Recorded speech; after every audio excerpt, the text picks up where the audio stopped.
आजकल के स्मार्टफोन में यूज होने वाले फिंगरप्रिंट सेंसर्स टेक्नोलॉजी वाइज इतने ज्यादा एडवांस होते हैं कि वो जिंदा आदमी और मरे हुए आदमी के फिंगरप्रिंट्स के बीच में डिफरेंस कर डालते हैं।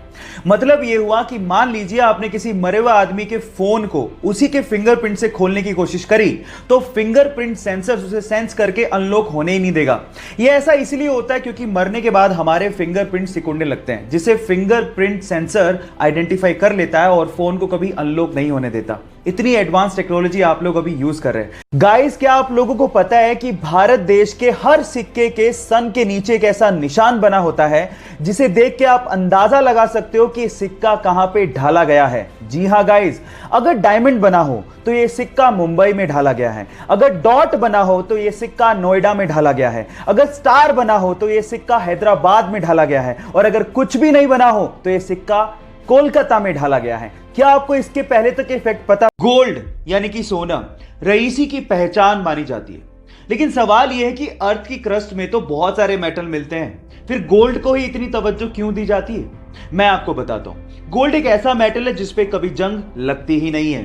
एक्चुअली जब भी कोई मेटल ऑक्सीजन और मॉइस्चर के कांटेक्ट में आता है तो उस पे जंग लगनी शुरू हो जाती है, जैसे कि लोहे का ब्राउन हो जाना, चांदी का काली हो जाना, कॉपर का ग्रीन हो जाना। ये सब कोरोजन यानी कि जंग लगने की वजह से ही होता है। लेकिन गोल्ड एक अनरिएक्टिव मेटल है जो ऑक्सीजन और मॉइस्चर के साथ रिएक्ट करता ही नहीं है। इसीलिए अर्थ की क्रस्ट से जब सोने को निकाला जाता है तो उसे प्रोसेस करने तक की जरूरत नहीं पड़ती, क्योंकि वो प्योर फॉर्म में ही पाया जाता है।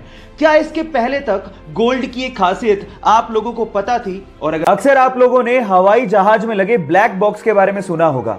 जब भी दुर्घटना की खबरें आती हैं तो सबसे पहले हवाई जहाज के ब्लैक बॉक्स को ढूंढा जाता है ताकि दुर्घटना के कारणों का पता लगाया जा सके। लेकिन मजेदार फैक्ट यह है कि ब्लैक बॉक्स ब्लैक होता ही नहीं है। एक्चुअली वो ब्राइट ऑरेंज कलर का होता है। ये बॉक्स हीट रेजिस्टेंट होता है, जिसकी वजह से इसमें आग नहीं लगती। ये डेटा स्टोर करने के काम आता है और ब्राइट ऑरेंज होने की वजह से इसे दुर्घटना के बाद ढूंढने में आसानी होती है। क्या इसके पहले तक आपको ये फैक्ट पता? गाइस, क्या आपको पता है कि इंडिया की सबसे धीमी रफ्तार से चलने वाली ट्रेन का नाम क्या है?